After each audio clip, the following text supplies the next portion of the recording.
How you doing, guys? This is Eric from RuleTheWasteland.com.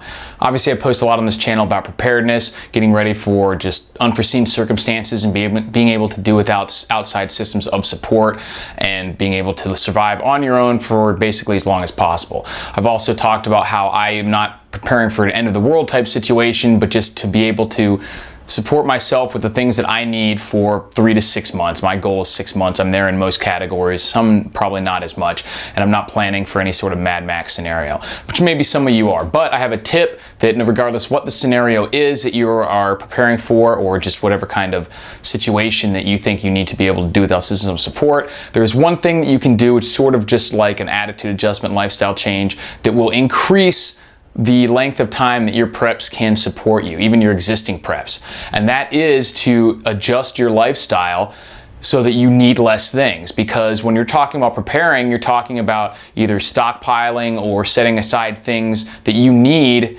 to be able to use if they're not available commercially at the store or whatever. So obviously an easy way to make that easier or cheaper is to need less things to begin with. And there's a great book on minimalism that I've read. It was really enjoyable and had a lot of great information in there called Everything That Remains by the so-called minimalists. You can check the link in the description box below. Give you a basic idea of what the whole minimalism thing is about. I wouldn't call myself a minimalist, at least not at this point, because I have a lot of stuff, even unrelated to prepping, which I'm trying to pare down. But the basic idea of making all your decisions purposefully to live a meaningful life is great. And while that book has nothing specifically related to prepping, and in fact the authors sort of disregard the notion of keeping things around for just in case. Anyway, the main idea of only keeping things around that add value to your life is really good, and I recommend that everyone kind of read that book and just absorb that mindset. Because when you get to a point where you can do without so many things, even in normal day-to-day life, it becomes a lot easier to be ready for a situation where you don't have access to supplies. So if you simplify your life, that would be the main tip. Simplify your life, and there's a lot less things that you need even in normal day-to-day life, which automatically means there's a lot less things that you have to stockpile or prepare for if anything were to happen to, you know, the grocery stores or Amazon. You're not able to buy things. So just as an extreme example, if you're in your day-to-day life, you lived without electricity, there's going to be a lot less of a transition. If there's anything goes crazy and the grid goes down, your life isn't going to even change at all. Now, I'm not suggesting by any means that anyone should try to live without electricity, but that's just an example.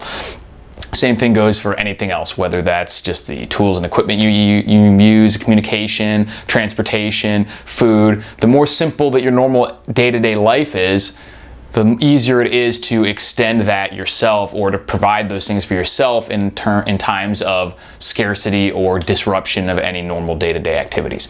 So keep that in mind. It's not only good for preparedness reasons, but it's also just good for your mental state, to have a lot less things to worry about, to just simplify and only concentrate on the things that actually add value to your life. And it certainly does make it easier to prepare also. So let me know what you guys think about that. If you've had any experience with trying to be minimalist or just paring down on all the different things that are pulling us this way and that way in modern society. And check out RuleTheWasteland.com and SecretOfTheInternet.com. Thanks for watching. I'll talk to you guys later.